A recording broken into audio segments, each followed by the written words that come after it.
دایی جون یه جوکی به ما بگو که تا حالا هیچکی نشنیده باشه، جوک دایی جونی باشه.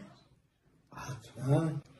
یه روز یه جاهلی میره برای چهارراه استانبول، خیابونا رو یه طرفه کرده بودن، با زحمت میره سر چهارراه استانبول، ساعتشو درست میکنه، برمیگرده میگن اتوبوس باید سوار شی.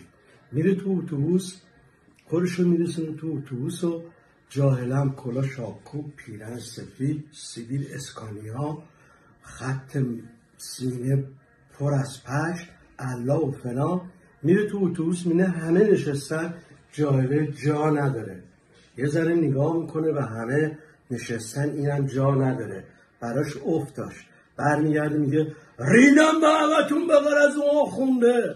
همه برمیگردن، تای اتوبوس یه آخونده سفید، عمامه سفید، کف سفید، پیرن سفید، بی‌نظیر.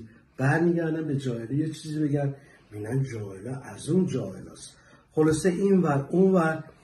یه دقیقه دیگه میگذره، باز جاهله میگه نشنفته چی گفتم، ریدم به همتون بغیر از اون آخونده. یه پیرزن اون جلو نشسته بود. برمیگردن میگه ننه جون تو که ریدی، چرا به اون آخونده نریدی؟ اونو گشتم چونمو پاک کنم.